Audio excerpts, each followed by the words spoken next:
Buenos días, tardes o noches, bienvenidos a un nuevo episodio de Disruptivo. El día de hoy vamos a platicar con el profe Javi Precioso, que es de Filocrítica. Me imagino que ya lo conocen y si no, vayan a seguir todas sus cuentas Filocrítica en YouTube, Instagram, Twitter y anexos. La verdad, si no esperando, lo vamos a presentarte, Javi. Por favor, preséntate porque tengo muchas cosas que cubrir tal vez. Así que, Javi, el micrófono es tuyo. Preséntate, por favor. ¿Cómo estás, Diego? Bien, bien, Gracias bien. por la invitación. Bueno, nada, soy, como siempre digo, un simple profesor de filosofía que tiene un par de redes sociales. Eh, Nada, tengo 32 años, vengo de superar un linfoma, un tipo de cáncer hematológico, Uh-huh. o sea, en la sangre, para que se entienda. Y bueno, nada, eh, tengo que terminar mi tesis de maestría de filosofía. Por eso Es- superaste el cáncer, tenías que terminar la tesis. Superé el cáncer, pero no la tesis. Y nada, me estoy preparando para meterme en el mundo de la física. Voy a iniciar la licenciatura el año que viene. Qué bueno, qué bueno. Así que nada, aquí estamos sobreviviendo también a nuestro gobierno fascista, liberal fascista. Liberal fascista peluca. Exacto. Sí. Y bueno, nos tocó esto, ¿viste? Totalmente, totalmente. Como todo en Latinoamérica, siempre nos toca la porquería que el imperio yanqui quiere poner, ¿no? Sí, bueno, de hecho, eh, este gobierno muestra una pleitesía nunca antes vista, porque hemos tenido en el siglo XX, específicamente acá en Argentina, 6 dictaduras militares. Una sola fue nacionalista, que fue la del 1943.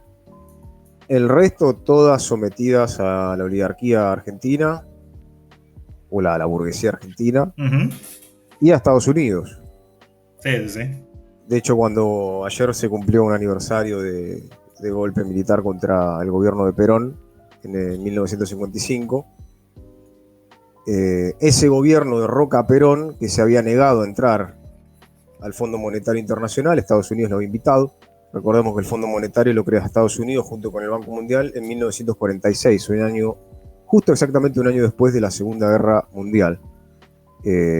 Son entidades financieras, bueno, también forman parte del Plan Marshall, etc. Uh-huh. Perón se negó a entrar y bueno, años después lo derrocan y lo primero que hace este gobierno es meter a Argentina en el Fondo Monetario Internacional y traer de visita a los popes de la escuela austríaca. Acá vino Hayek, Pura vino Mises. fichita. Claro, vinieron a dar conferencias Mm.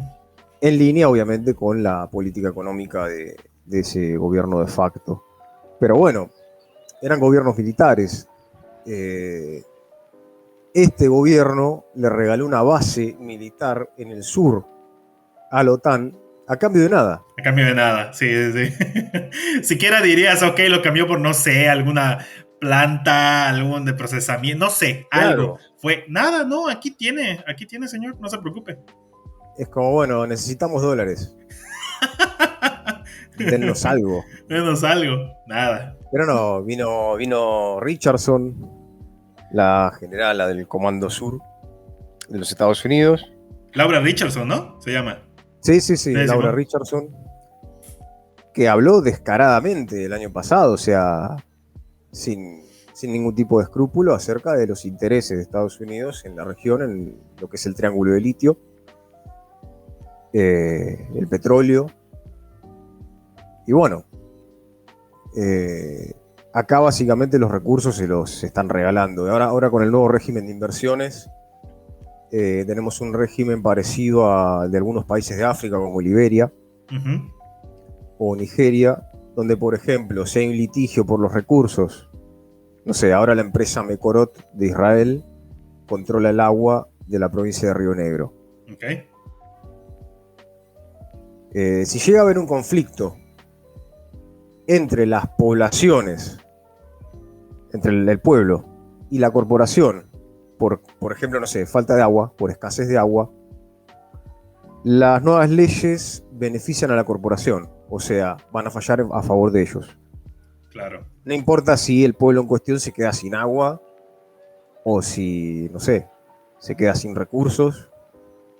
es al revés de cómo era. Ahora primero va a estar la empresa, la corporación, en este caso multinacional, de capitales israelíes, y no la gente. Lo cual es muy grave. Ujú. Y también a cambio de nada. O sea, ellos incluso no van a estar obligados a dejar sus dólares acá. Van a tributar durante 2-3 años y después con sus dólares van a poder hacer lo que quieran. Pensá que el plan de este régimen de inversiones es a 30 años, de los cuales van a tributar 3. Y ya. Y 3%, muy Sí, poco. muy poco. No es que este gobierno haya inventado el extractivismo, al contrario, todos los gobiernos anteriores lo fueron también. Pero lo del RIGE ya es asqueroso. Es muy alevoso.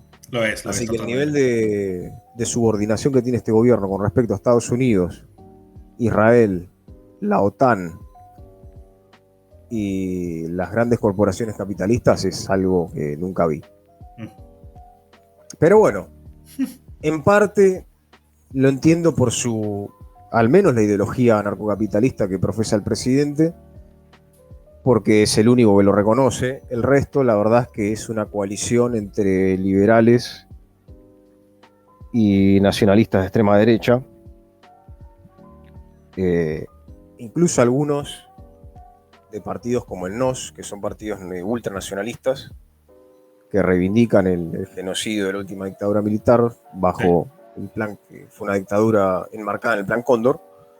Algunos se reconocen fascistas, literalmente. sí, No tienen pelos en la lengua ni escrúpulos en admitirlo. en decirlo abiertamente. Pero bueno, también es un síntoma de época, ¿no? Hoy pareciera que está de moda expresar posiciones de derecha o de extrema derecha, ¿no? Eh, pero bueno, la situación del país en ese sentido es muy grave. Creo que era, perdón, Está- como decía Lukács en El Asalto a la Razón, de que el declive de la razón es como que la antesala de las reacciones fascistas, ¿no? Por ahí iba la cosa, la verdad no recuerdo muy bien Sí, cómo, sí, sí, cómo lo sí. dijo. Sí, eso está en El Asalto de la Razón. Un libro que, bueno, desde ya les recomendamos. Es bastante largo. Es muy largo, es choncho. Eh, es una especie de historia de la irracionalidad o del irracionalismo filosófico, Sí. que va desde Schelling, un pensador alemán, hasta Adolfito, que no lo vamos a mencionar porque te van a cancelar o desmonetizar el video. Pero puedes decir las Eh, tonterías y medias que quieras en YouTube, en cualquier otro. sí, Pero su nombre no lo puedes decir. exactamente. Claro, claro, claro. Bueno, Lenin también decía, ¿no?, que el fascismo es capitalismo en descomposición. Ujú. Y bueno, parafaseando a Bertolt Brecht, él también decía, ¿no?, que qué sentido tiene criticar al fascismo si no se va a criticar al capitalismo que lo genera. Entonces, contrariamente a los que creen que los marxistas dicen que cuanto peor mejor y que eso va a generar espontáneamente revoluciones, no. Las crisis capitalistas generan reacciones fascistas. Totalmente. Y bueno, lo que estamos viviendo forma parte del proceso de algo que Hirsch, un pensador alemán, un sociólogo, llama el proceso de socialización capitalista. El proceso capitalista de socialización, es decir, cómo se despliega el capitalismo a nivel social, o sea, cuál es la base social necesaria para que se desarrolle la valorización del capital, dicho simplemente para que funcione el capitalismo. La base social del siglo pasado fue la sociedad que se ha llamado sociedad fordista. Este autor habla en un librito que lo tengo acá, justo tengo una pila de libros acá que bueno, tengo que acomodar. O de la Y editorial, ah, sí, materialismo histórico, sí. sí, sí. Capitalismo histórico, Eh, exacto, exacto. Eso, globalización, capitalismo o capital y Estado. Es un libro importante para entender el capitalismo actual, ¿no? Sí. Los cambios que hubo, porque a veces se dicen muchas cosas, o por ejemplo, no sé, hay movimientos o partidos políticos que quieren volver a un pasado supuestamente idílico, no sé, de México, por ejemplo, no sé, no sé si hay mexicanos que quieran volver al México de Cárdenas, o se imaginan, Créeme que sí, créeme que sí. o se imaginan que es posible volver a esa etapa. A un Cárdenas que nacionalizó el petróleo, no sé si nacionalizó los ferrocarriles también. No recuerdo en este momento, pero te puedo Le asegurar que hay mucha dio, gente que quiere regresar a todo eso y siempre trata de traerlo de, ya sabes, ¿no? De que gobernantes los de antes, revolucionarios los de antes o familia la de antes. Ese tipo claro. de discursito, Simón. O acá incluso, bueno, quieren volver a la Argentina del primer peronismo, ¿no? Que el peronismo desarrolló la industria liviana, nacionalizó los ferrocarriles. Bueno, el petróleo ya estaba nacionalizado, o sea, YPF, Yacimientos Petrolíferos Fiscales, para los que no conocen, es la empresa petrolera de petróleo y gas del país, que bueno, nada, es una empresa que creó el presidente Hipólito Yrigoyen, el primer presidente constitucional de acá del país, primer presidente bajo la ley de voto secreto. Ok. O sea, acá no existía el cuarto oscuro hasta principios del siglo XX. La oligarquía terrateniente ejecutaba el fraude, así lo llamaban ellos, el fraude patriótico.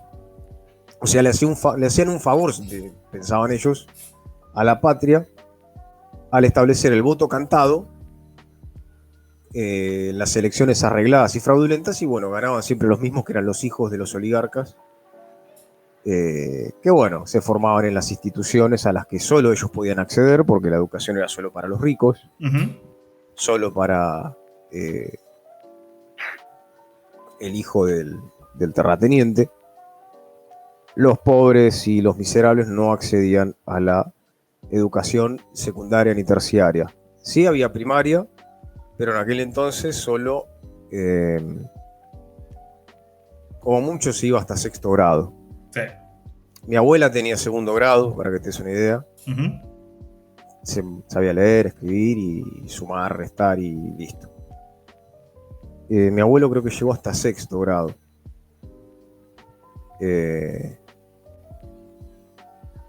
Así que bueno, eran otros tiempos, ¿no? Totalmente. Estamos hablando de hace más de 100 años. Pero bueno, Irigoyen crea esa empresa estatal.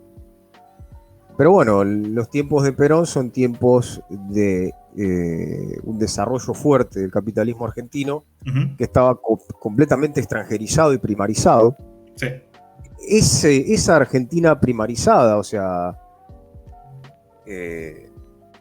qué me refiero con primarizado o primario, economía primaria? Que solo se producen, por ejemplo, productos agropecuarios. Ok. O sea, el modelo de país era un modelo agroexportador. Nada de industria nacional, Nada de producción eso. nacional, independencia económica, no. Una especie de pulmón agroexportador del mundo. A la medida de la oligarquía nacional, que bueno, acá el capitalismo argentino se desarrolló de forma similar a como pasó, por ejemplo, en Inglaterra, con la expropiación de los cultivadores. Acá se expropiaron a los indígenas en las mal llamadas campañas al desierto. El título es engañoso porque en el desierto no hay nada, o sea, es como que bueno, llegaron los colonos, acá no había nada, y bueno, yo puse acá mi chacra. No sé cómo le dicen en México. Ya sabes que el papel del marketing político es más que nada, pues, darle ese sentido, ¿no? De que se escuche distinto, como acabas de decir, las campañas al desierto, o en el desierto no hay nada. Claro. Exactamente. Bueno, en fin. Las campañas del desierto lo que hicieron fue exterminar a la población indígena, a los gauchos también. De hecho, nuestro famoso, el libro famoso de la Argentina, vos preguntás, bueno, ¿cuál es un libro que se lea mucho en Argentina? o que exprese, bueno, qué es lo argentino. Bueno, un tradicionalista te va a decir que es el Martín Fierro. El Martín Fierro muestra las penurias del gauchaje, o sea, el gaucho es un mestizo, Uh-huh. mezcla de un colonizador español con nativos. No sé, por ejemplo, no sé, un indio pampa con una española, por ejemplo, o al revés. En fin, esas campañas al desierto se llevaron adelante en nombre de la civilización, a saber, Europa Occidental, y más específicamente Francia, Inglaterra. Esos eran los modelos de civilización que catalogaban a los indígenas de bárbaros, brutos, salvajes, entre comillas, inhumanos, etcétera, etcétera. Se podría Así decir que, bueno, que ese tipo de gente diría que expropiaciones las de antes, ¿no? claro. Como pueden ver, los capitalistas también expropian. De hecho, Sí, sí, el de capitalismo hecho, nace exactamente. de una gran expropiación. De los cultivadores en Inglaterra, acá, bueno, cambia la zona geográfica, acá había nativos, los hay todavía. Aunque, bueno, curiosamente, por ejemplo, en la provincia de Jujuy le siguen robando sus tierras. Ahora, con la excusa del litio y la transición energética, les roban sus tierras, las cuales ellos habitan hace decenios. Muchísimo tiempo. Uh-huh. Pero bueno, los expropian fácilmente. Y a los que se resisten los expulsan con topadoras, con balas de goma o balas de plomo. En fin, hubo un alzamiento enorme en Jujuy el año pasado. Sí, De sí, alguna recuerdo. manera anticipó lo que se venía acá. Totalmente. Que en realidad es también parte del desarrollo del capitalismo actual. En México deben pasar lo mismo ustedes. Sí. Sí, muchísimos lugares en los cuales con esto mismo, con planes que se le dice planes de reordenamiento territorial, los cuales hacen lo mismo que como acabas de comentar, de las campañas al desierto. O sea, se sabe lo que quieren hacer. Quieren mover a gente que ha vivido por muchísimo tiempo en esos lugares, los cuales, pues sabemos, ¿no? Que las exigencias del capital y las exigencias de las personas que encarnan esa acumulación por venir, dicen, ¿sabes qué? Pues es muchísimo más, entre comillas, mejorarán la economía, su economía, obviamente, su acumulación, en vez de, no sé, llevar mejores servicios públicos a ese tipo de lugares, nos sale mejor pues moverles del lugar, porque lo que queremos es empezar nuevos desarrollos de inmobiliarias, vender Airbnb, lo que quieran, el centro, porque tenemos que abrir los brazos totalmente a los mal llamados nómadas digitales y demás. Así que totalmente pasa, totalmente pasa. Entonces, bueno, volviendo al desarrollo del capitalismo acá en Argentina, o sea, la oligarquía terrateniente surge de esa gran expropiación. Uh-huh. Más que nada a fines del siglo XIX, para que te des una idea, Roca, Julio Argentino Roca, Ok. que ahora estos gobiernos de derecha o de extrema derecha reivindican como un gran prócer, que yo pienso que lo único bueno que hizo fue quitarle poder a la iglesia, porque acá en aquel entonces la iglesia manejaba todo, manejaba los censos, los casamientos. Sí, no, aquí igual, y de hecho quedan en ciertos rezagos, no diría rezagos, quedan ciertas concesiones que el Estado le ha dejado a la iglesia como tal para inmiscuirse, como quien dice, en los procesos burocráticos. Hasta, te voy a dar un ejemplo, no sé, algo que normalmente a mí pues nunca se me había pasado por la cabeza, obviamente, pero en los procesos para poder contraer matrimonio en Mérida, Yucatán, es necesario que vayas a hacerte una prueba eh, de ETS, de enfermedad de transmisión sexual. Tienes que llevarla y decir, ¿sabes qué? Es esto. Pero cuando preguntan de dónde viene eso, pues, bueno, es que la iglesia había dejado esto porque lo que quería es que dejara claro más que nada que la mujer fuese virgen. Más que nada. No es porque estén preocupados por las enfermedades de transmisión sexual, que es una preocupación, claro, es una preocupación que debería estar sobre la mesa, pero cuando preguntas, esa es la razón por la cual se sigue. Se sigue dejando porque la iglesia lo que quería dejar en claro es de que queremos que la mujer siga siendo virgen, porque tú sabes, los valores católicos y religiosos, ¿no? Sí, como se hacía antiguamente, ¿no? Que en algunas religiones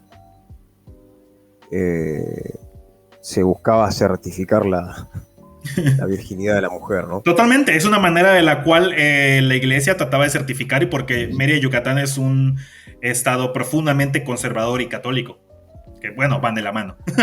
No diría que siempre, pero van de la mano. Por lo general, sí. Por lo general, sí. Es como que la norma no es la excepción. Sí, hay cristianos marxistas, Sí, sí, sí, sí, sí. revolucionarios, los hay. Sí, sí. Pero bueno, son los menos. La realidad es que acá en Argentina en los 70, bueno, en un congreso se funda la teología de la liberación. Ujú.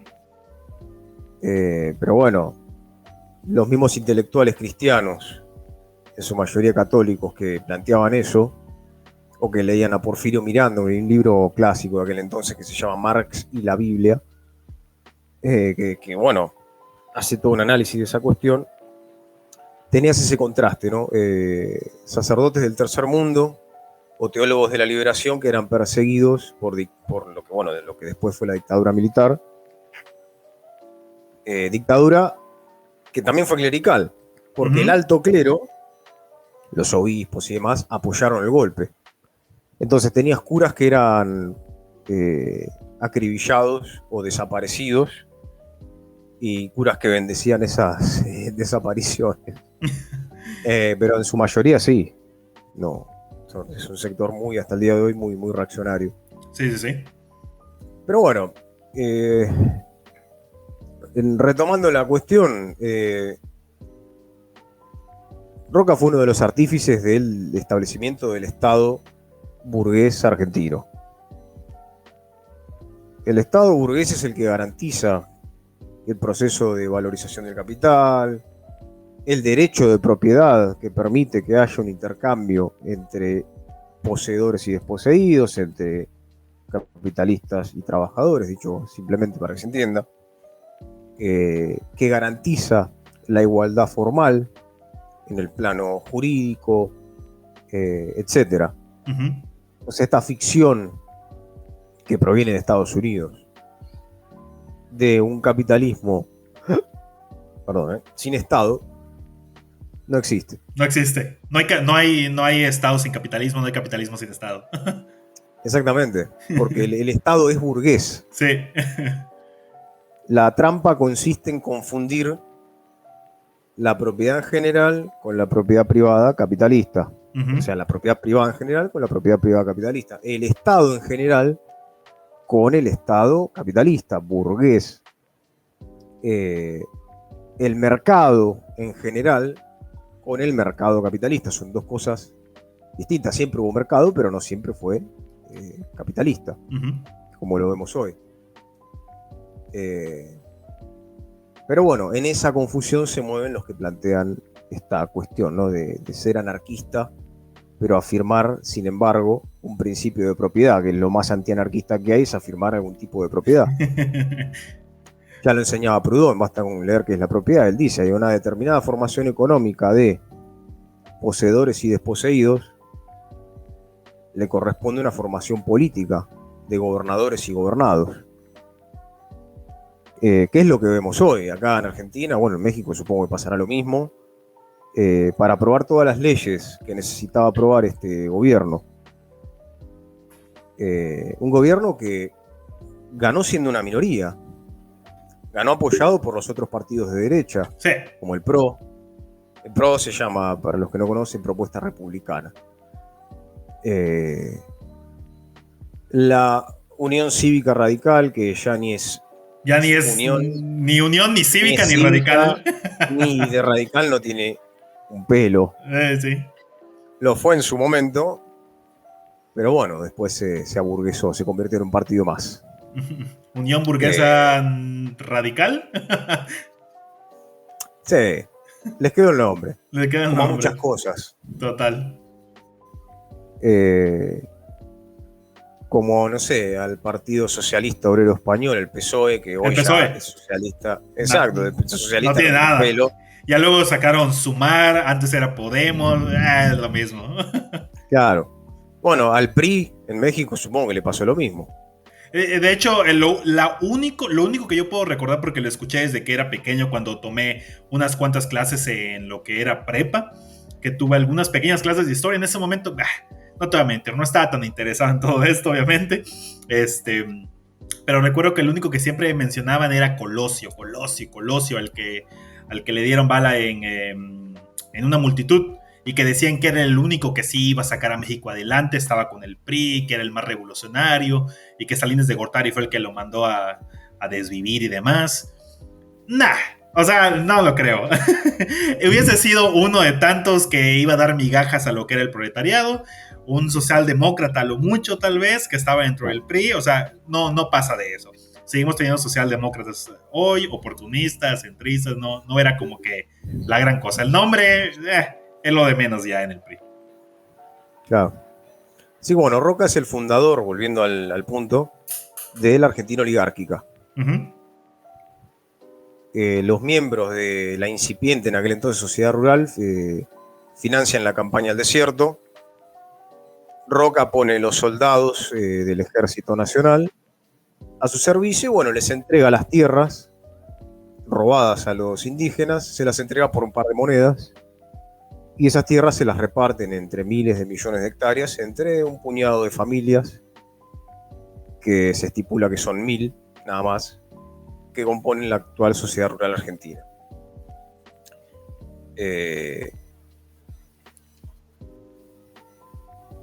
Entonces, ese fue el establecimiento en principio, ¿no?, del capitalismo nacional. A Roca se le puede reconocer, por ejemplo, no sé, la creación del peso, el establecimiento de la educación pública y demás. Cosas que deberían de ser algo de que, oye, esto es lo mínimo. Eso es lo mínimo, educación, sí, comida, techo, ropa para la población. ¿Me explico? Sí, pero bueno, era una Argentina oligárquica, o sea, sí, la mano de obra, el trabajo asalariado en Argentina empieza en los campos y es trabajo en condiciones, si no esclavas, semi-esclavas. Uh-huh. Como en Estados Unidos, cuando fue el Jim Crow. No tanto. No, pero digo, o sea, porque se le dice condiciones semi. Claro. Sí. No llegaba a ser esclavitud literal porque les pagaban un salario. Uh-huh. Pero bueno, es esclavitud asalariada. Exacto. Es lo que nosotros los marxistas llamamos la esclavitud asalariada, ¿no? Que tienes la decisión de trabajar o la decisión de morirte de hambre. Sí, exactamente. O bueno, en aquel entonces no tenías trabajo, estabas en la calle, ibas preso por vagabundeo y te obligaban a trabajar para alguien o te fusilaban o ibas preso. En fin, la existencia de las grandes mayorías era espantosa. Sí. Pero para que te des una idea, vos trabajabas, no sé, en un campo y el patrón de la estancia te pagaba con un bono, o en los famosos vouchers. Los vouchers. Que tanto les gustan a los fanáticos de Milton Friedman. Por un bono que equivalía a tanta comida que ellos tenían que ir a cambiar a la despensa del patrón. Uh-huh. No podían salir del campo, o sea, no podían pasar la tranquera, como se dice acá. Uh-huh. Entonces trabajaban por una miseria para consumir una parte de lo que ellos mismos producían y el patrón tenía la potestad de aumentarle o disminuirle el precio de las mercancías que ellos iban a comprar a la despensa del propio patrón, en fin. Como las tiendas de raya aquí en México, que estaban claro, al lado de las mismas fábricas donde ellos trabajaban y estaban obligados a comprar en ese mismo lugar. Exactamente. La famosa proveeduría. Uh-huh. Así que bueno, con Perón tenemos un corte Perón establece la Argentina fordista, industrial. Entonces, el proceso de socialización en general, ¿no?, que necesitaba el fordismo, es lo que Hirsch llama un estado de seguridad. Para que funcione el fordismo, se necesitaba que los trabajadores consuman más. Y para eso se necesitan crear mejores condiciones de vida. Bueno, toda esa base la garantiza el estado de seguridad, como le llama Hirsch, ¿no? Uh-huh. Con derechos laborales, mejores salarios, en fin, todo lo que se conoce que fue el fordismo, ¿no? Quizá la mejor época para los trabajadores hasta ahora de lo que va del capitalismo. También teniendo enfrente la amenaza de una revolución social, porque enfrente estaba la Unión Soviética, demonizada en Occidente como una especie de tiranía totalitaria y bla, bla, bla, cuando en realidad sí, había problemas con la burocracia dirigente, claramente. Totalmente. Pero los trabajadores trabajaban 6 horas, tenían salud pública, educación pública, vivienda pública. Para la década del 60, 70, la Unión Soviética, la población logró incluso aumentar varios centímetros de estatura. En fin, se convirtió en una potencia bélica, incluso en lo deportivo, en el ajedrez, en un montón de disciplinas. Sí, en el deporte, la verdad que en halterofilia, en la parte soviética en halterofilia eran monstruos. En fin, el primer es el desarrollo del satélite, del Sputnik, entre otras tantas cosas. En fin, Guerra Fría, ya saben. Sí, sí. De lo que hablo. ¿Quién nos vendió? Pero bueno, el proceso de socialización capitalista en Occidente necesitaba eso.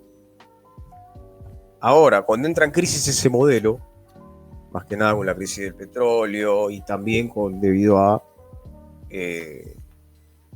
la lógica capitalista de la tendencia a la baja de la tasa de ganancia, cosa muy importante. La crisis del petróleo.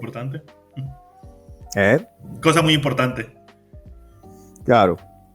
Ese proceso se estanca y empieza su declive, pero bueno, más que nada con lo que fue la explosión, por así decirlo, de la crisis del petróleo.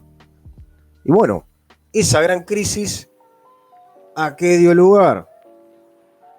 A las viejas ideas reaccionarias de los enemigos en materia de teoría económica y política del keynesianismo. O sea, Hayek, bueno, en Estados Unidos, en Chicago, en Friedman ya venía hablando siempre en contra desde su teoría monetaria, en contra de Keynes, y siempre desde un punto de vista reaccionario, donde el problema son los derechos laborales, el problema es el Estado que gasta mucho, el problema son los sindicatos, el problema son los trabajadores organizados, en fin. O que las mujeres tienen demasiados derechos. Sí. Todas esas ideas en la crisis empiezan ideas que eran, que no eran tenidas en cuenta.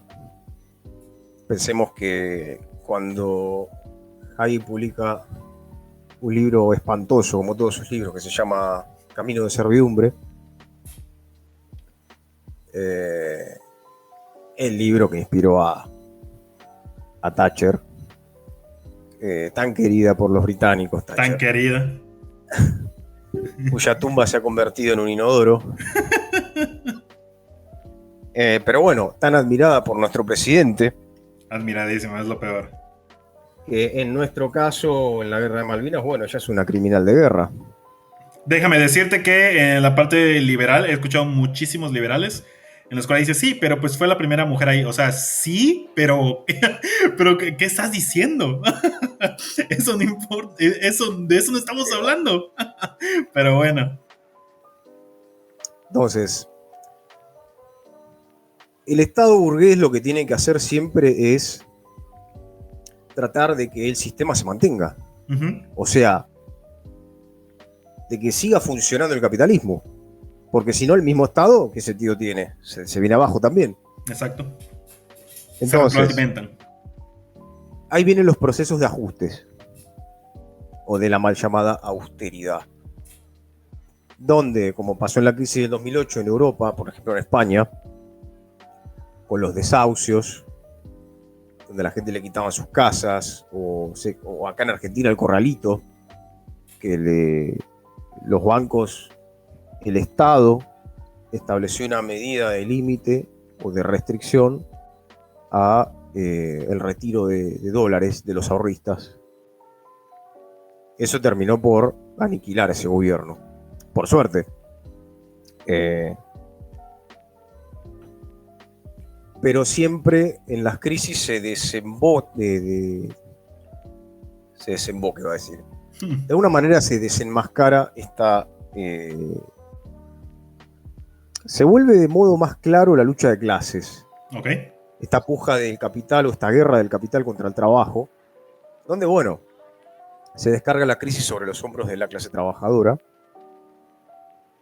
para rescatar a los bancos, rescatar a las grandes empresas, que acá en Argentina, nuestra deuda externa, han estatizado sus deudas privadas. Uh-huh.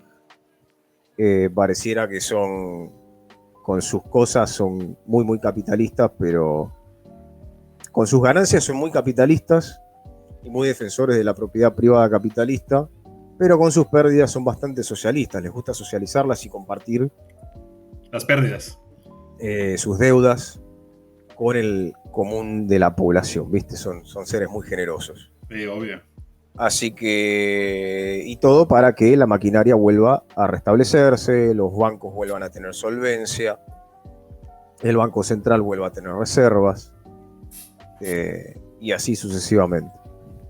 Así que lo que viene después de la crisis del petróleo es el paulatino declive de este estado de seguridad, y bueno, el efervecimiento o la efervescencia de estas ideas ultra reaccionarias, que son las que van a dar lugar a Reagan, a Thatcher. Acá esa ideología, la ideología de Chicago, de Milton Friedman y demás, fue impuesta en América Latina, me refiero, ¿no? Sí. A sangre y fuego. Total. O sea, para establecerla acá en Argentina tuvieron que desatar un genocidio utilizando el ejército argentino, o una buena parte de él, para hacer el trabajo sucio de la burguesía, para prohibir sindicatos, cerrar el Congreso, el Parlamento, desaparecer, no sin antes torturar y arrojar vivos al océano a miles y miles de trabajadoras y trabajadores que eran delatados en las fábricas. Acá las fábricas fueron cómplices, se ha torturado trabajadores en las fábricas, por ejemplo en Ford, en los ingenios azucareros, o sea, en las plantaciones de azúcar en Tucumán también. De hecho, uno de los dueños del Grupo Ledesma, una empresa azucarera de acá, uh-huh, de Tucumán, una de nuestras provincias, Blaquier, murió el año pasado y murió impune. O sea, acá se logró lo que no se logró en ningún otro país, lo cual es un gran logro, que fue juzgar a las juntas militares, pero no se pudo juzgar a los civiles, es decir, a los capitalistas, que se beneficiaron de toda esa masacre. Algunos se quedaron con empresas, por ejemplo el Grupo Clarín se quedó con Papel Prensa, o sea, la empresa que produce el papel con el cual se hacen los periódicos, convirtiéndose en un monopolio de eso, en fin. Y el horrendo periódico que es el Clarín, además. Sí, es el típico periódico de derecha. Pero bueno, hasta ahora nadie le ha quitado el monopolio. Siguen ahí. Pero bueno, las grandes crisis capitalistas dan lugar a planes de ajuste y de austeridad que la lógica capitalista lo requiere para hacer lo que se conoce como el relanzamiento de la tasa de ganancia. Uh-huh. Y también da lugar a la efervescencia de las ideologías fascistas. Y esto también se puede parangonar con lo que fue el crack del 29. Ok. La gran crisis capitalista del 29, perdón, la famosa Gran Depresión, que también es algo que impactó en Europa, o yendo incluso antes del crack del 29. Por ejemplo, no sé, si uno lee el libro que escribió Adolfito preso, cuando él lo meten preso, bueno, él escribe el famoso texto llamado Mi lucha, que tuve la desgracia de leerlo. Yo no pude, ¿eh? Yo no pude. Yo era like, no voy a poder. No es porque, ay, qué feo está. No iba a pasar de las primeras páginas. Es decir, nah. Bueno, yo sobreviví. Yo sé que tú sí lees los Pude. libros de las personas. Yo sé que, me imagino, has leído a Mises. Solo leer a Mises. Hay que leerlos. Marx lo hacía. Yo me he tenido que leer cuando he leído algo. Leo un poco de Mises, leo un poco de Hayek y demás, pero digo... Hay que leerlos. Sí. Hay que leerlos. Hay que agarrar la acción humana de Mises y leerlo. Y ahí entendés muchas de las burradas que se escuchan hoy en día, donde se creen que cuando el Estado hace cosas. Sí, o estatiza algo o está siendo socialista. Sí, cuando y acá otra vez la cuestión, el Estado es burgués. No hay que confundirlo con el concepto general de Estado, que es un concepto que se puede debatir en filosofía política, de hecho se debate y demás, pero como concepto en general no explica nada. Es una generalidad vacía. Hay que, para entenderlo en concreto, hay que estudiar y analizar en concreto su forma política determinada, actual, concreta. Que en nuestro caso, el que nos toca, es una forma burguesa o, bueno, capitalista, ¿no? Totalmente. Porque, como había dicho, es el Estado el que garantiza que el capitalismo funcione. Eso de que el Estado en un momento deja de intervenir, o no sé, cuando dicen que en el neoliberalismo no interviene, en realidad interviene. O sea, el libre mercado necesita el brazo armado del Estado, sí, como no, pasó acá en Argentina en la dictadura, o sin dictadura también. Porque las huelgas son ferozmente reprimidas. Sí, o como cuando pasó esto ahorita de Elon Musk, que le pidió al Estado, por favor, que ponga aranceles a los coches eléctricos chinos, porque los suyos iban a dejar de vender, o iba a tener que bajar los precios o demás. Claro. Sí, es una típica medida proteccionista. Y lo mismo, y dentro de ello le siguió Canadá, en el cual dijeron que también van a poner un arancel de 100% a los carros eléctricos chinos, porque los mayores consumidores de los Tesla es Canadá también. Así que nunca se trató de bajar las emisiones de CO2, nunca se trató de ser un poquito más verde, nada de eso. Siempre se trató de seguir acumulando quién lo vende más y qué relaciones de capitalistas les favorece a cada uno. Sí, exactamente. Así que, nada, hay que leer a estos autores. De ellos vienen términos como colectivismo, o referirse al socialismo en general como los colectivistas, o confundir cualquier intervención del Estado burgués como, bueno, socialismo. Si se socializa el petróleo, socialismo. Socialismo, si se expropia y se hace lo mismo. Claro. De ahí viene. Pero bueno, volviendo al libro que el libro que escribió el famoso pintor austríaco, Mein Kampf, Mi lucha. Él, si vos lees el capítulo 2, él relata su viaje a Viena. Él nació en un pueblito medio alejado de la ciudad central de Austria. En aquel entonces era el Imperio Austrohúngaro. Y bueno, cuando va a Viena a buscar a probar suerte a la Escuela de Artes, que lástima que no lo dejaron, no le permitieron ingresar. Eh, Él ve toda la miseria social que hay, la crisis económica que hay en aquel entonces en el territorio austroalemán. En este caso, en Viena, en Austria, o sea, Viena es como Berlín, o no sé, como Buenos Aires, o no sé, como el DF. Es la capital cosmopolita del país. Ok. Donde va la gente a estudiar, donde, en A fin, trabajar y demás. a estudiar, a trabajar, te topabas con inmigrantes, con otras ideologías, que para el nacionalismo de Hitler eran todas un peligro, ¿no? Uh-huh. Y él lo que observa es la cantidad de filas y filas y filas que hay de desempleados, el ejército de reserva, ¿no? Como le llama Marx. Sí, sí. Permiso. Sí, sí.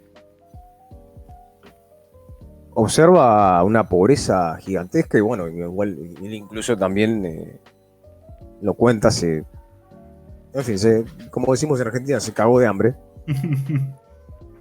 La pasó mal. Pero eso te muestra cómo esa crisis empieza a alimentar de alguna manera tendencias que podemos llamar o catalogar de fascistas. Uh-huh. Por ejemplo, la bronca, el odio. ¿Quién es el culpable? ¿Quiénes son los responsables? Hitler leía un periódico de un antisemita. El antisemitismo en Alemania no es cosa nueva, es muy viejo. El antisemitismo se remonta a cuando supuestamente los judíos condenaron a muerte a Jesús. O sea, no es que es un invento alemán. En la Inquisición española, los judíos, por ejemplo, siglo XV, XVI, se encomendaba a los judíos a vivir en guetos y se los identificaba con un sombrerito amarillo uh-huh. cuando salían del gueto al trabajo. En Alemania, en el siglo XVII, XVIII se hizo algo parecido en lo que era Prusia, solo que se los identificaba con un brazalete amarillo. Uh-huh. En el siglo XVI había un predicador llamado Abraham Santa Clara, que era muy antisemita, en fin. Creo que este periódico antisemita empezó a influenciar a don Adolfo. Uh-huh. Y ahí empieza esta cuestión de, ¿no serán los judíos?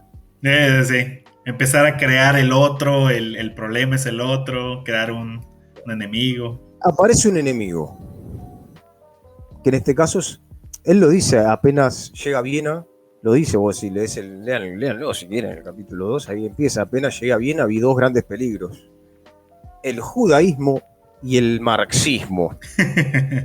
Que por cierto, los marxistas también son judíos, porque bueno, Marx era el judío Marx, era antisemita. Marx era hijo de familia de rabinos, uh-huh.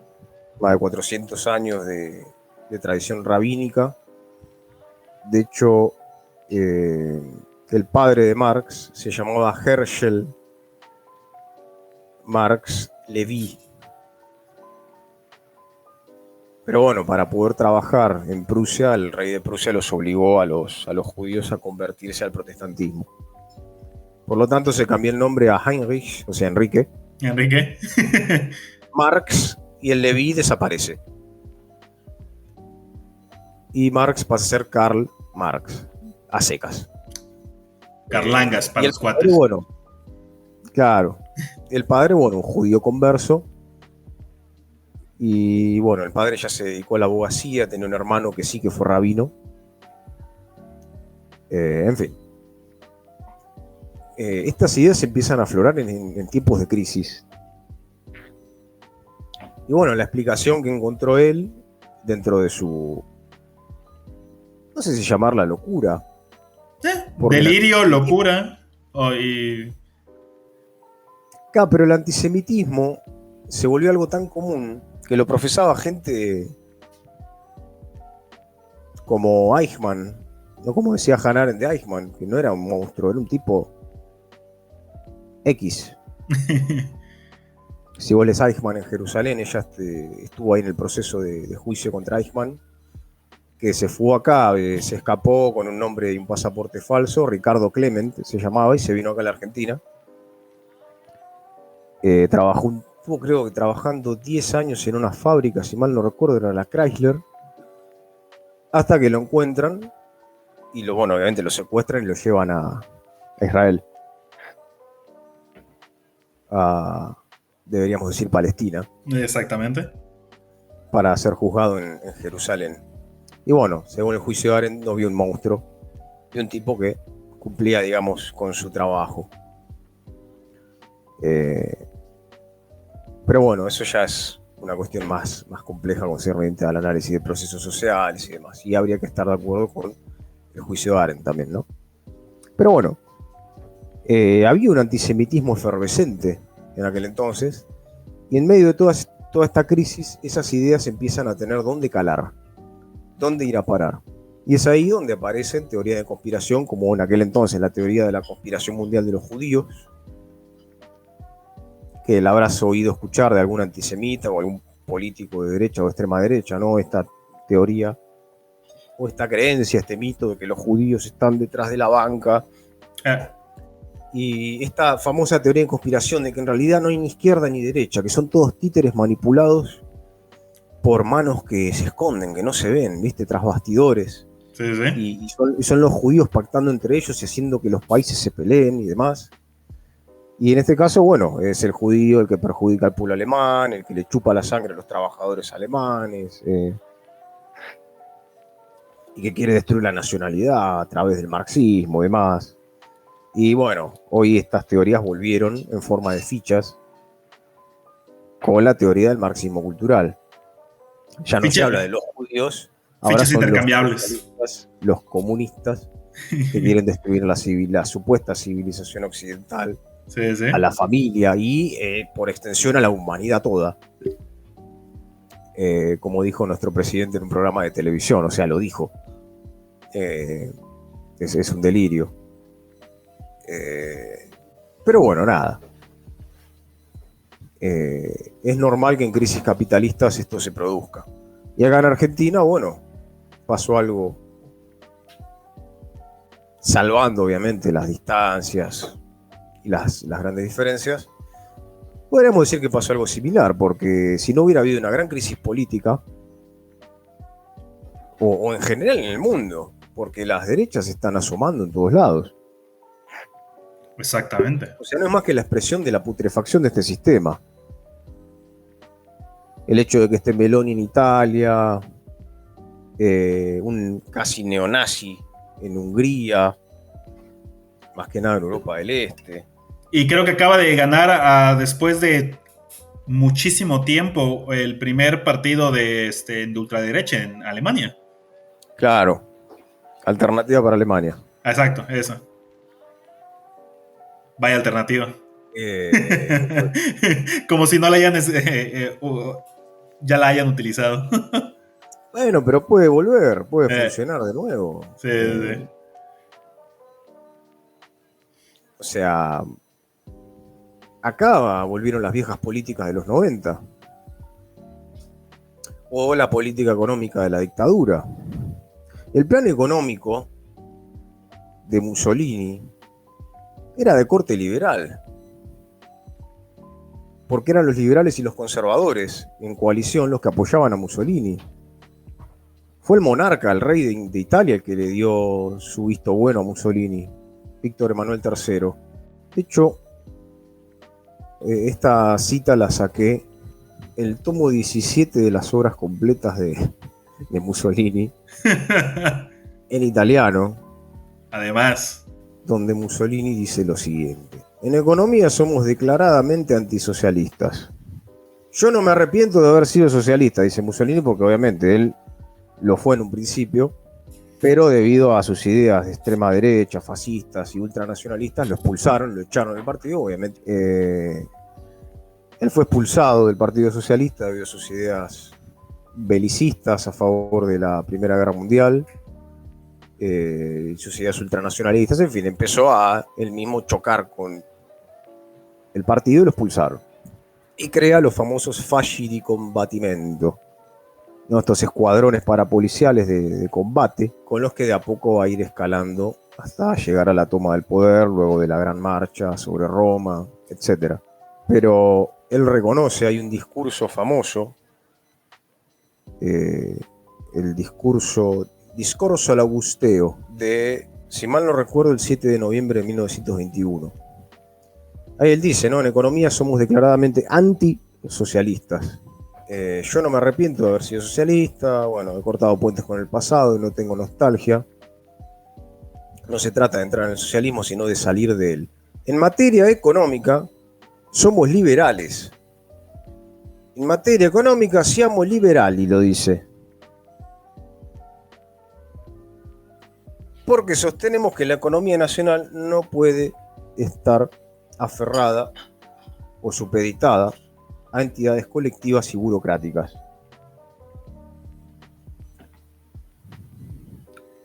Después del experimento ruso, dice, dopo el experimento ruso basta di tutto ciò, o sea, después del experimento del supuesto, él le llama así experimento ruso en la Unión Soviética, como que bueno, ya tuvimos suficiente con eso. Yo le devolveré los teléfonos y los ferrocarriles a manos privadas. O sea, lo va a privatizar, literalmente. Uh-huh.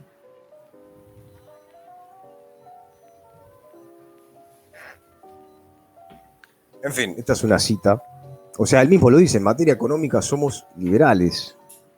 Que Hitler hizo lo mismo. Hitler también llevó adelante grandes privatizaciones. Uh-huh. Entonces, ¿por qué el fascismo es capitalismo en descomposición? Bueno, básicamente son los fascistas los que hacen el trabajo sucio de los grandes capitalistas.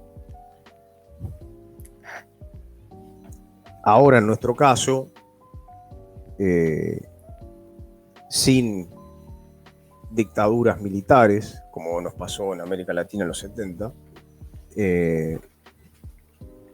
vuelve a pasar lo mismo. En el caso de las derechas actuales en Europa, yo noto algo. Que, bueno, no hay que ser un gran observador para darse cuenta. Y es que difieren las izquierdas y las derechas de acá, de América Latina, difieren de las izquierdas y las derechas europeas. Sí. ¿Qué pasa con, vos mencionabas Alternativa para Alemania, ¿no? Un partido muy cuestionado por reivindicar el Tercer Reich, por cuestionar las cifras del Holocausto o directamente negarlo.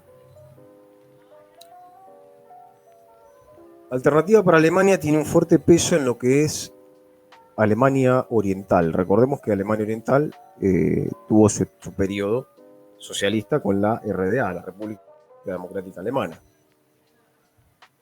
La gente de ahí, debido a este pasado, a esto que fue la RDA, donde había salud pública, educación pública, vivienda pública, protección a la industria nacional, el proceso de desnazificación fue brutal. En Occidente fueron mucho más blanditos en las naciones que controlaron a Alemania Occidental. En fin, esta gente recuerda eso. ¿Por qué apoya Alternativa para Alemania? Porque Alternativa para Alemania es proteccionista. Exacto. Está en contra de la OTAN. Los alemanes están cansados, y muchos europeos también, de que gran parte de su salario que ellos invierten en impuestos vaya a parar a financiar a la OTAN para comprar armamento, sea para Israel o sea para, más que nada, para Ucrania. Uh-huh. Para básicamente financiar las aventuras militares de la OTAN.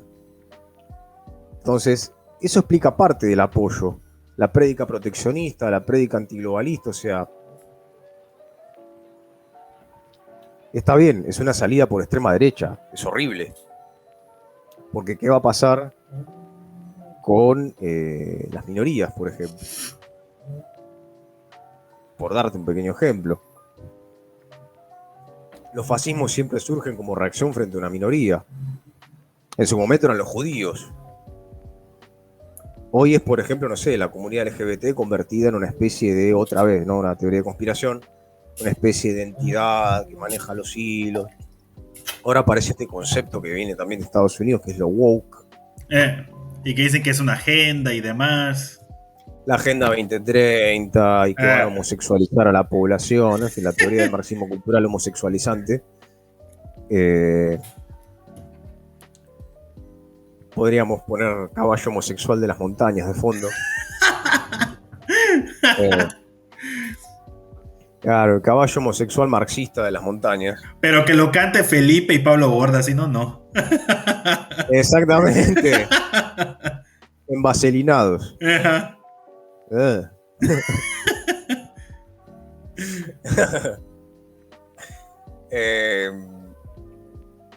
Nada, fuera de broma.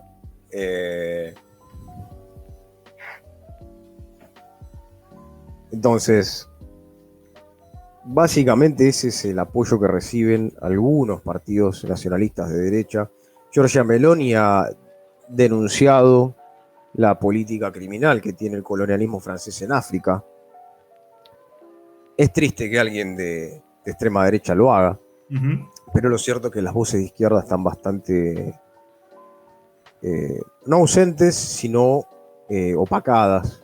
¿Por qué dirías que están opacadas? Yo diría que no calan o no logran llegar a un amplio espectro de la población. Al menos me refiero a la izquierda de verdad, ¿no? Las posturas de extrema izquierda, que son revolucionarias, que sí son marxistas, no cuando el Estado hace cosas, sino cuando se decide abolir el Estado burgués, abolir la propiedad privada capitalista, establecer una propiedad privada socialista, o una propiedad socialista de los medios de producción, o una dictadura del proletariado. Los proletariados dictan lo que se tiene que hacer. La gente se asusta porque escucha la palabra dictadura, pero no penetran en el concepto, que es lo que hay que hacer. Y muchas personas que se dicen de extrema izquierda y que dicen que no, es que tenemos que, no sé, deconstruir los conceptos, tenemos que aunar en los conceptos. Cuando llegan a ese concepto, como que pierden todo sentido de, tenemos que investigar ese concepto. Es dictar, que el proletariado dicta lo que se tiene que hacer. Es la clase trabajadora empoderada y luego de un supuesto o hipotético derrocamiento de la clase capitalista, es decir, la minoría explotadora y expropiadora de las mayorías, luego de eso, de la toma del poder y demás, es la clase trabajadora, luego o mientras tanto, si se quiere, porque es un proceso que va de la movilización de las masas a, la revolución.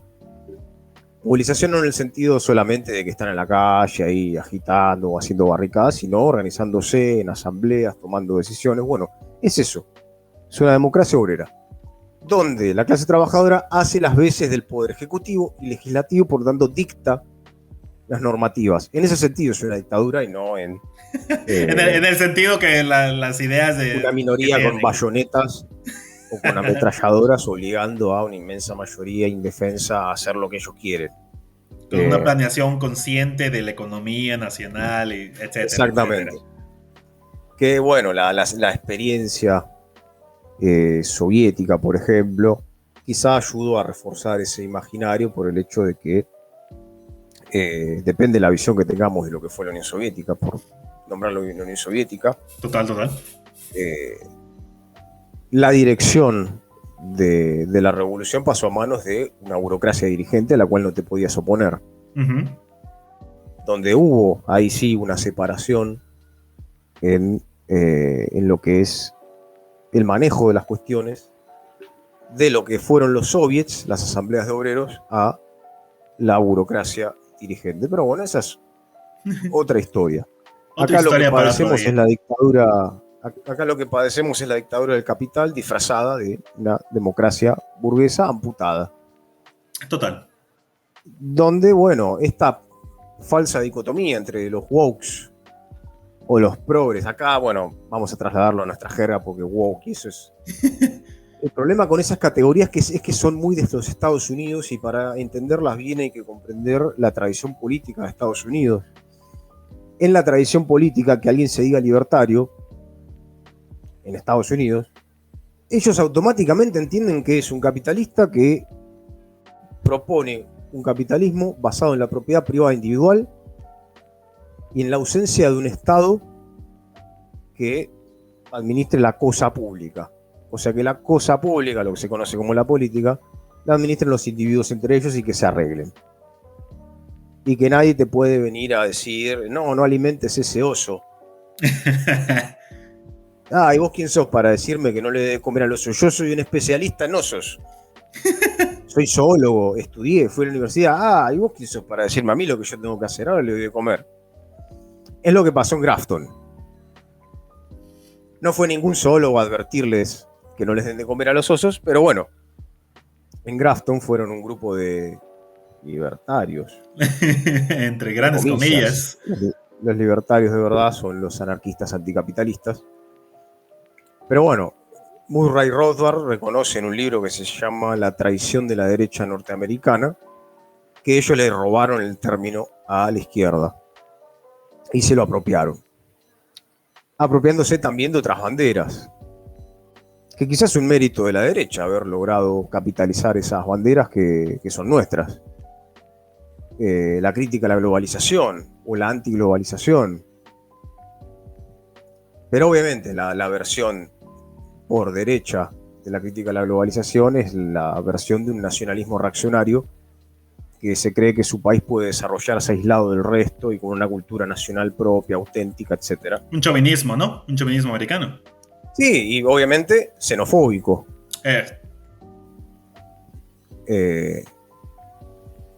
Donde, bueno, como Trump, ¿no? Proponen hacer un muro en la frontera en Texas. Uh-huh.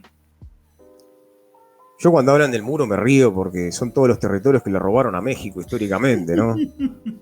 Texas, sí, ¿no? O sea, y nada más ve los nombres, Los Ángeles, San Diego. San Diego. Muy yanqui todo, ¿no? Sí, obvio. Es como lo que te referenciaba, ¿no? La crítica a Meloni a, no sé, el colonialismo francés. Sí, la crítica es válida, pero es una crítica por derecha. ¿A qué me refiero con esto? Que la excusa que tiene Meloni para expulsar a los inmigrantes africanos que quieren ir a vivir a Italia. Esa es la excusa. O sea, sí, está bien. Ellos tienen que liberarse del colonialismo francés como lo están haciendo los países de la Asociación de los Estados del Sahel. De Burkina Faso. Níger, Mali y Burkina Faso. Uh-huh. Que gracias a dictaduras nacionalistas pudieron deshacerse del colonialismo francés. Del colonialismo francés y de sus gobiernos títeres. Sí. Pero eso no es excusa para establecer políticas que criminalicen a los extranjeros. Uh-huh. En fin. Entonces, esta puja entre acá te decía, en Estados Unidos tiene sentido. Acá, cuando se hablaba de los libertarios y se empezó a hablar, porque todo esto fue instalado a través de focus groups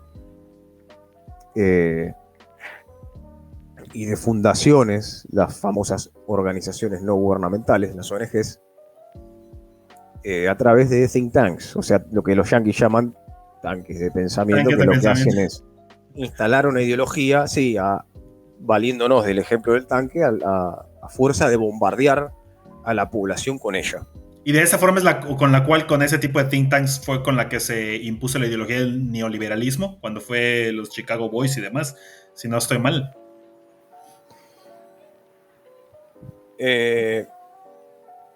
A ver, acá el llamado neoliberalismo, que hay muchos que critican el neoliberalismo pero no el capitalismo, y creen que hay un capitalismo bueno y que la solución está en redistribuir la riqueza y en políticas neo-keynesianas. y que voilà, Con eso eso. va a resolver todo. Y podemos volver al pasado idílico del Fordismo, donde el salario de los trabajadores tenía un peso fuerte en el Producto Interno Bruto, los trabajadores podían comprarse su casa, sus autos. No sé, mi abuelo se vino de Italia para acá, a la Argentina, y pudo progresar, se hizo 2 casas, se puso una carnicería, un almacén, y bueno, se hacía el sueño americano acá. Todo eso ya no existe. Hoy, por ejemplo, las tarifas eléctricas o energéticas, al menos hasta antes de este gobierno, estaban todas subsidiadas. ¿Y eso por qué? Porque los trabajadores vienen perdiendo la lucha de clases, pero por goleada. Los salarios cayeron muchísimo. La precarización invadió la vida de todos. Pero es porque hay un proceso de socialización que empezó a desaparecer.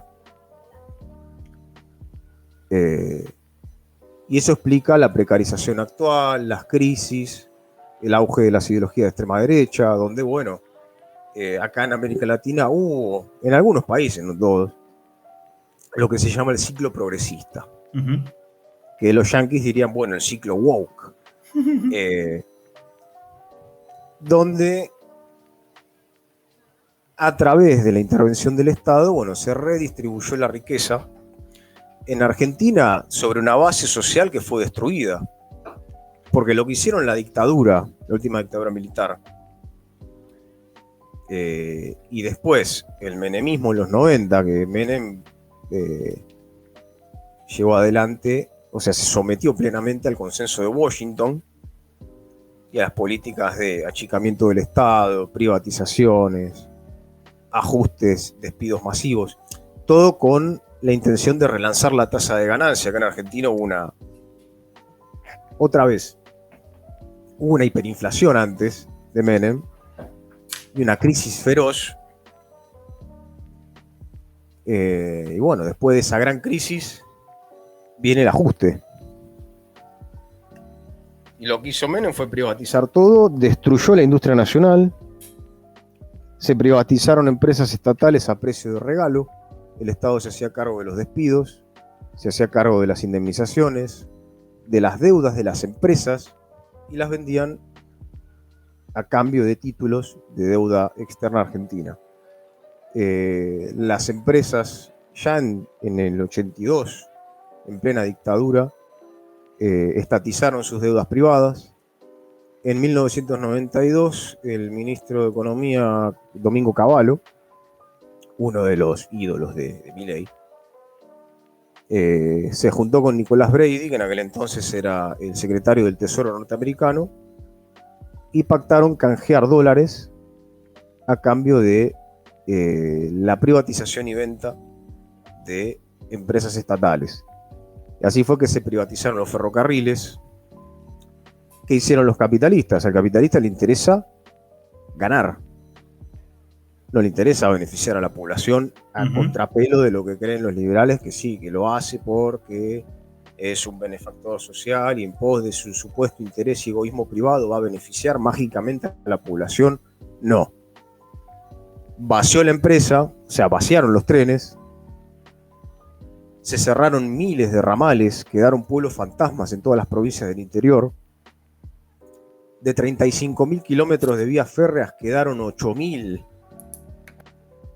Millones de trabajadores a la calle, que la mayoría o entró en depresión, o se suicidó, o terminó trabajando de otra cosa. Privatizaron aerolíneas argentinas. Ahora la quieren privatizar otra vez. Parece un chiste. Reprivatizar. Sí.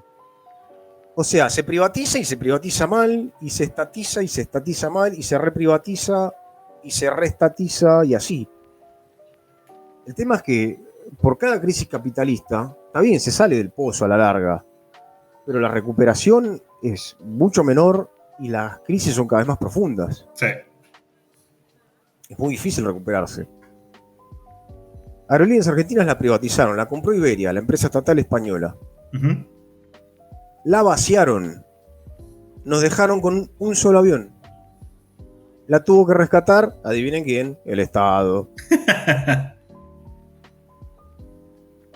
En fin, gracias a las políticas de privatización de Menem, que la gente la aguantó un tiempo, en parte porque logró algo que no había acá, que fue estabilidad, al menos paridad cambiaria,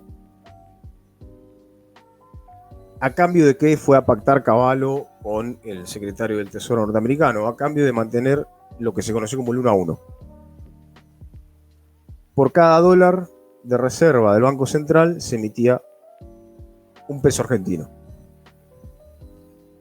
Eso hizo que bajara la hiperinflación, pero ¿a costilla de qué? ¿A costa de qué? De destruir a la población. Porque ¿quién paga, como te decía, los platos rotos de las crisis? Los trabajadores. Los trabajadores, sí. A costillas de los trabajadores fue como se disminuyó. La burguesía argentina la juntó en pala, como decimos acá. O sea, hizo muchísimo dinero. A través también en parte de negociados turbios, pero en parte también a el gran favor que le hizo el Estado. De quitarle del medio, por ejemplo, a los monopolios, quitarle del medio la competencia, o sea, las pymes, las pequeñas y medianas empresas.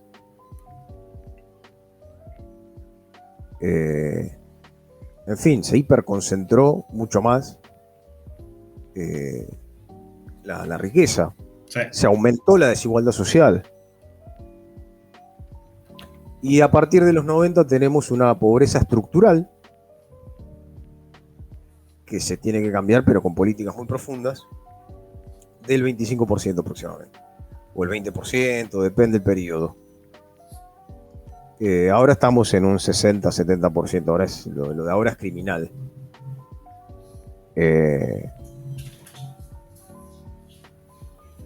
Pero bueno, todas estas tendencias de derecha o de extrema derecha, bueno, tienen donde anclarse en estas crisis. Pero bueno, para nosotros que tenemos otro punto de vista, esto de lo woke contra lo progre, en realidad lo que hizo, por ejemplo, acá el kirchnerismo, en este ciclo que coincidió con las presidencias de Lula, Evo Morales, Correa, Mujica, Bachelet en Chile, que bueno, Bachelet de izquierda no tiene, para mí no tiene un pelo.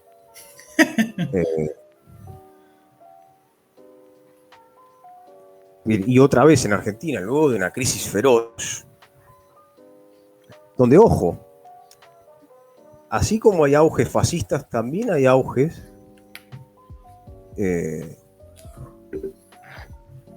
podríamos llamarlos izquierdistas. Porque de alguna manera la salida de la crisis consiste también en la autoorganización, en los barrios que empiezan a organizarse, a ayudarse entre sí, a establecer comedores, a buscar la manera de sobrevivir. Esos movimientos encabezaron el periodo de salida del ciclo de Menem, que terminó con otro gobierno de la Rúa, con otro partido político, o sea, la Unión Cívica Radical, pero en una coalición que, bueno, lo único que hizo fue seguir sometiéndose a Estados Unidos y al Fondo Monetario. Y la feroz crisis que se desató, fruto de una larga maduración de 10 años, en fin, terminó con la salida del gobierno. Y hubo un auge de movimientos piqueteros, movimientos de izquierda, movimientos sociales, que luego fueron la base del gobierno entrante. Pero el kirchnerismo no resolvió algunos problemas estructurales. Por ejemplo, mantuvo las privatizaciones del menemismo. Por darte un ejemplo. Acá el servicio de electricidad sigue siendo privado. El servicio de agua no. Recuperaron el agua. La empresa de agua. Aguas Argentinas. Hoy se llama Agua y Saneamientos Argentinos. Recuperaron parcialmente Yacimientos Petrolíferos Fiscales, YPF, que había sido privatizada y vaciada por la empresa española Repsol. Yacimientos carboníferos fiscales, también había sido privatizada, en fin. Hubo un ciclo de expansión, pero gracias a una base social destruida. O sea, el relanzamiento de la tasa de ganancia, que fue el menemismo, consistió en un ajuste feroz. Y sobre esa base se dio la expansión posterior. Entonces, el problema no está ya en ser liberal o neoliberal, keynesiano o neokeynesiano, porque hay una lógica del capital ahí que no se puede administrar dentro de la lógica capitalista. Si nos quedamos con la lógica capitalista, lo que tenemos son ciclos de ajuste, ciclos de expansión. Ese ciclo en algún momento se agota y se necesita otro ajuste para relanzar la tasa de ganancia y así. Entonces, ¿cuál es la solución para los trabajadores? La solución real. Y en medio se dan estas pugnas ideológicas que también se instalan en los medios de comunicación, como veníamos mencionando, ¿no? Los think tanks o tanques de pensamiento, que acá fueron financiados por agrupaciones o fundaciones, mejor dicho, llamadas, por ejemplo, la Fundación Atlas, que tiene su sede central en Estados Unidos, el Atlas Fund. Atlas en referencia a la novela de Ayn Rand. Ayn Rand, pronunciada así nomás.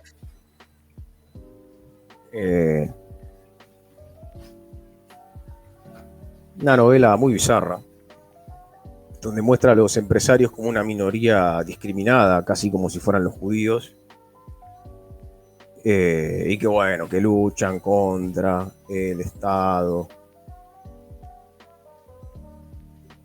y demás. La Fundación Libertad, en fin, y demás entidades que no tienen mucho renombre. O sea, quien quiera saber de esto tiene que meterse, hurgar, investigar.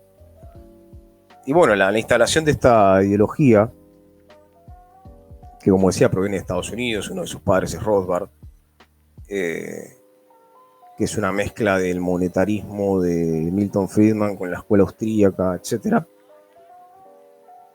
mezclada con la tradición política de la derecha norteamericana, el motín del té y demás fenómenos. Bueno, acá se instaló a través de los medios de comunicación, más que nada de las redes sociales. Pero o sea, a través de bots, trolls.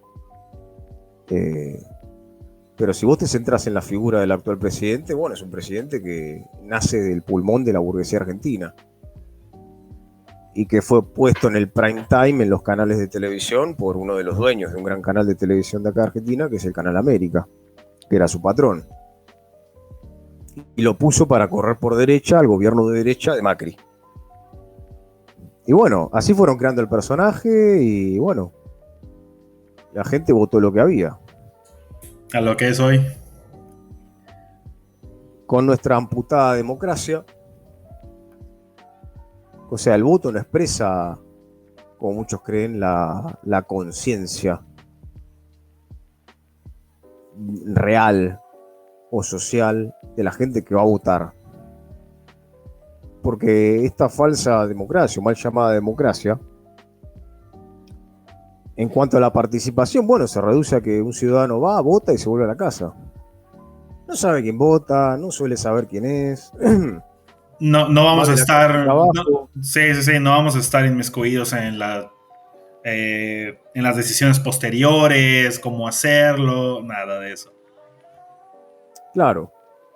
Entonces, bueno, y también el manejo sucio que tiene la democracia burguesa a través de punteros políticos, votos comprados, listas donde votan los muertos y demás fenómenos. Acá lo que ganó en Argentina, y esto no lo dice poca gente, ganó el voto en blanco, el voto impugnado, el ausentismo, en fin. Así que acá esa ideología, bueno, fue instalada a través de los medios de comunicación, pero yo no creo en eso de que se ha fascistizado, se ha derechizado la población. La realidad es que la gente no entiende nada. Lo único que entiende es que las cosas son cada vez más caras y que votaron un tipo que dijo que iba a ajustar a la casta política, lo cual es cierto, hay una casta política, es lo que los marxistas llamamos desde hace más de un siglo la burocracia. Los políticos que están atornillados a un puesto del Estado y que viven de estar ahí, y bueno, no hay rotación de bancas, no tienen el salario de un obrero, cobran como millonarios, y viven de hacer política y se pasan de un gobierno al otro sin ningún tipo de problemas, y votan leyes de acuerdo a, no sé, A los los dólares. intereses de la burguesía nacional, sea uno, sea de un color, sea del otro, pero entre ellos. Claro. A cambio de un cargo, bueno, te votan lo que sea. Y si no, te votan en contra. Bueno, a eso no los ajustó, al contrario. El famoso déficit cero, que es una política muy vieja en este país, en el 2001 también se estableció, el de la Rúa hablaba de déficit cero, en fin, se sustenta, o sea, se posa en los hombros de los jubilados y pensionados y de los trabajadores, a los que les licuaron el ingreso, les licuaron el salario.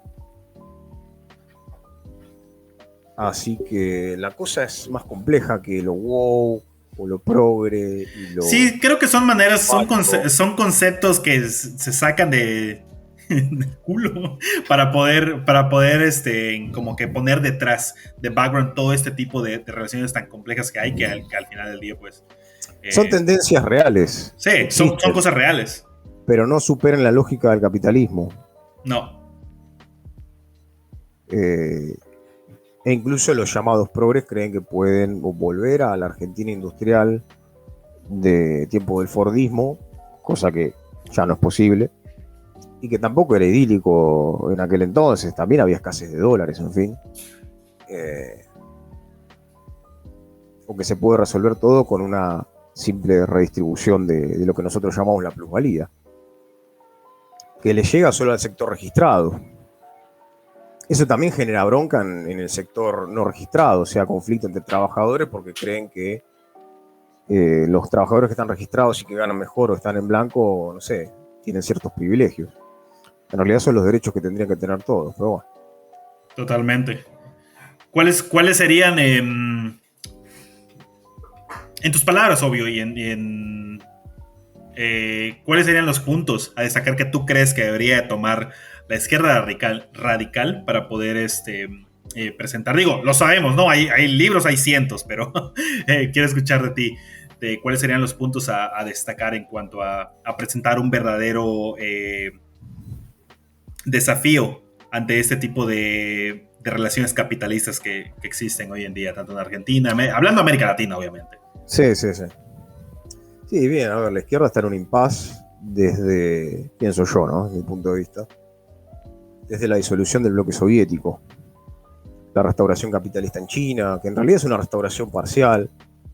Ahí tendríamos que discutir el carácter de la dictadura del proletariado, sus avances, sus retrocesos, en fin, o sea, en China, si vuelve la Constitución, se establece la propiedad socialista de los medios de producción, las tierras, en fin, o el caso de Vietnam.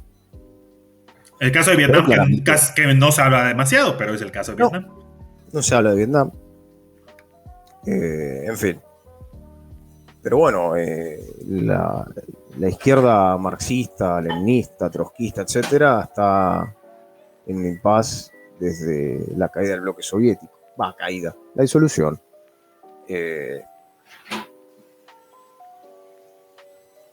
Así que, bueno, y con todo esto también hay mucha confusión.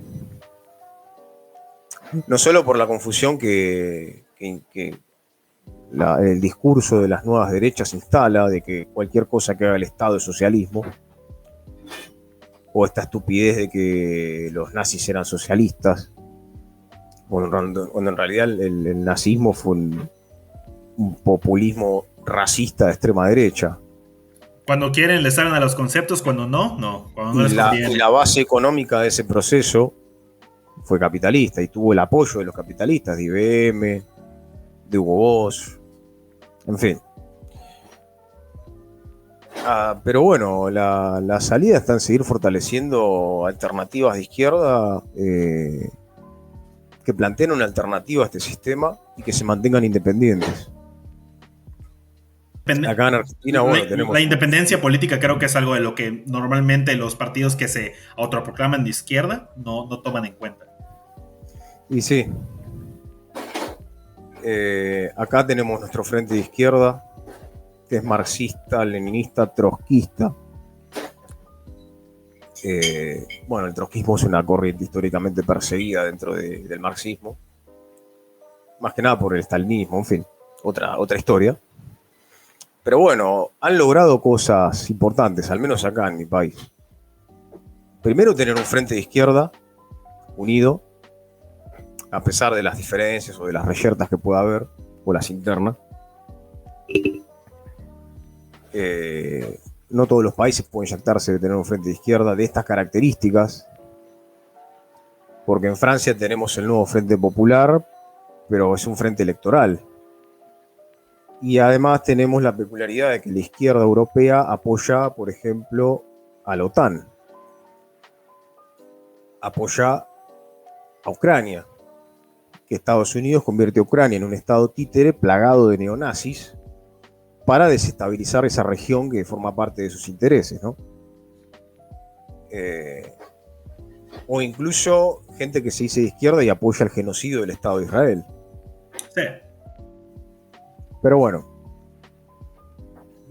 acá el logro es el tener un frente de izquierda. Las experiencias pasadas dejaron, por ejemplo, algunas fábricas autogestionadas por sus trabajadores, recuperadas por los trabajadores, como es la fábrica de Sanón, en una provincia que se llama Neuquén. Fasimpat le llaman, fábrica sin patrones, es una fábrica autogestionada por sus trabajadores, donde se demuestra que otro camino es posible. Está Madigraf, una empresa, si mal no recuerdo, en Escobar. También recuperada y gestionada por sus trabajadores, donde muestra que hay otras formas de socialización, hay otras formas de solidaridad, hay otras formas de hacer política que no sea ir y votar. Me parece que el camino es por ahí, desde abajo, de forma horizontal, construyendo lazos entre los trabajadores, y demostrando no solo en teoría, sino en la práctica que, bueno, que por ejemplo se pueden repartir las horas de trabajo. Una planeación económica. Sí, sí. Veo eso más fructífero que, por ejemplo, no sé, que la izquierda un día gane las elecciones en condición de minoría y, no sé, se convierta en un partido socialdemócrata más que hace lo que puede con las reglas del sistema, o sea, y termine pasando lo que le pasó a Podemos en España o a muchos otros partidos. Yo siempre pensé que las revoluciones son desde abajo y desde afuera. Pero bueno, nada. Creo que es eso lo que hay que fortalecer. Pero bueno, nada, son procesos políticos, son complejos, son procesos sociales que exceden la mera voluntad de los individuos que forman parte de los procesos, porque de lo contrario habría revoluciones todos los días. Se nos acabarían los nombres para las revoluciones. Claro, nos ponemos de acuerdo y listo. Mañana hay revolución, señores. Mañana cambiamos el mundo. Así que nada, pienso eso. Totalmente, estoy de acuerdo contigo. Además, creo que también agregaría la parte de la planeación económica como una de las prácticas que podríamos llevar, utilización de la tecnología que tenemos hoy en día, de la información, o sea, todo ese tipo de desarrollos creo que lo podríamos utilizar muy bien para proponer futuros reales, ¿no? Tangibles. Que creo que eso también es lo que le falta a la izquierda radical, la izquierda marxista como tal, proponer ese tipo de alternativas, que las hay. Hay colectivos los cuales las proponen, pero obvio no llegan hasta las últimas instancias, como lo dirías tú en el frente de izquierda que tal vez tiene en Argentina. Aquí en México, lastimosamente, no tenemos ninguno votando ahí en las urnas, atornillados a las bancas y votando solo en los intereses nacionales de la burguesía nacional de México. Pero sí estoy de acuerdo contigo en esa parte que habías dicho, que tiene que ser desde afuera y desde abajo, como tal. No sé, Javi, estamos llegando al final. No sé, ¿quieres agregar algo para las personas que te escuchen? No, agradezco la invitación. Hace rato no andaba por acá, bueno, por el problema que tuve de salud, que bueno, no, nos quedó hablar de eso. Vamos a tener más tiempo luego para poder hacerlo. Claro, pero bueno, tendríamos que programar otra charla y bueno, centrarnos Claro. en eso. Estuvo, Pero no, bueno, estuvo muy, muy bien y espero que también ustedes, quienes hayan escuchado este episodio, les hayan gustado tanto como a mí. Como siempre, yo cuando platico con el profe Javi aprendo muchísimo de, no solo de Argentina, sino de la manera en que eh, se habla de política, se practica la política y se aprende de marxismo como tal. Así que, pues, ¿qué más les puedo decir? Les puedo solo exhortar a que sigan al profe Javi en todas sus redes. Hasta donde sé es Instagram Filocrítica, Twitter Filocrítica y YouTube Filocrítica, ¿cierto? sí, sí, Ahí está, con él. es exactamente así en todos lados. Tengo un medio conflicto con las redes, no estoy muy activo últimamente, Sí, pero bueno, ahí estoy. de a Eh, pocos. pero nada, si tienen ganas de seguirme, Filocrítica. Eh, ya no sé si volveré algún día a subir las cosas que subí antes, pero bueno, me pueden ver por acá. Eh, no sé, cada tanto apareceré en el canal de YouTube Postdata. Síganlo.